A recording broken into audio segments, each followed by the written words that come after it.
Crime. So Donald Trump sees violent crime as a national security issue, not a state or local issue. Very important for everybody to understand that.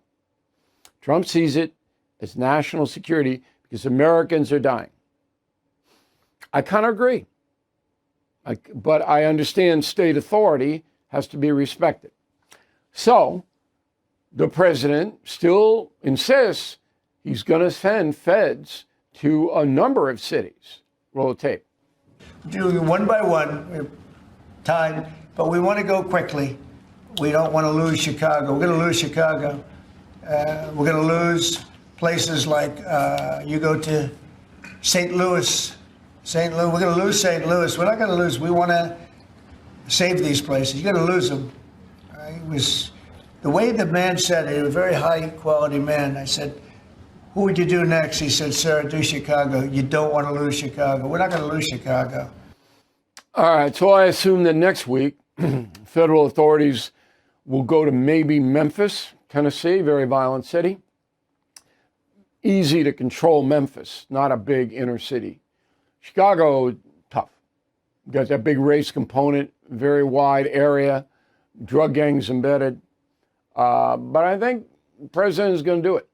Now, the problem that he has is posse comitatus, and I want to just read you the part of the Constitution that deals with this. Quote, "Whoever, except in cases under the circumstances expressly authorized by the Constitution or act of Congress, willfully uses any part of the Army or the Air Force as a posse comitatus or otherwise to execute the laws shall be fined under this title and imprisoned not more than 2 years or both."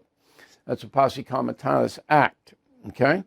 And the Supreme Court will enforce that act.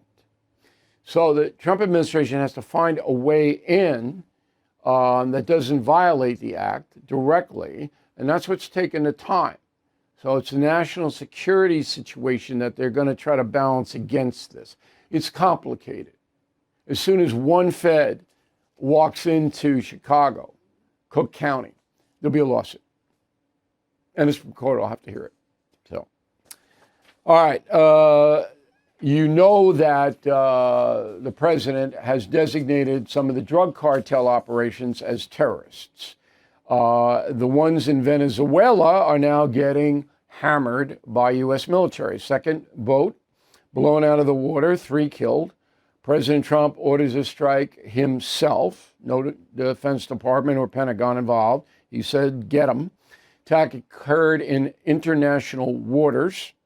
And the president said, look, this is national security. These are terrorist groups like ISIS. Same thing, no difference. They're hurting Americans. Millions of Americans have been killed by narcotics over the years. Millions. So we're going to use the military to stop it. He is within his constitutional rights to do that. There's no posse comitatus here or anything like that. And if I were the Mexican cartel leaders, hola, I might be planning a vacation. That's coming. Cold and flu season coming on up. We all know it. And it really is nothing to take lightly. So when people start getting sick all across the country, medications disappear. Everybody wants it at the same time. So it's very, very smart to have a pharmacy you can count on, like All Family Pharmacy. Right now, they're helping Americans get ahead of the curve with 10% off antibiotics, antivirals, other essentials. You know how important it is to have the right meds when you get sick, particularly when your kids get sick. You don't want to be going into the doctor's office, spending all the time. You want to have them at your home. So if you have a few months' supply, you don't have to worry. And that's what we're doing here. If you believe in medical freedom, okay, and taking care of your family, as I do, this is the pharmacy for you. Please go to allfamilypharmacy.com/Bill. Use code BILL10 to save 10%.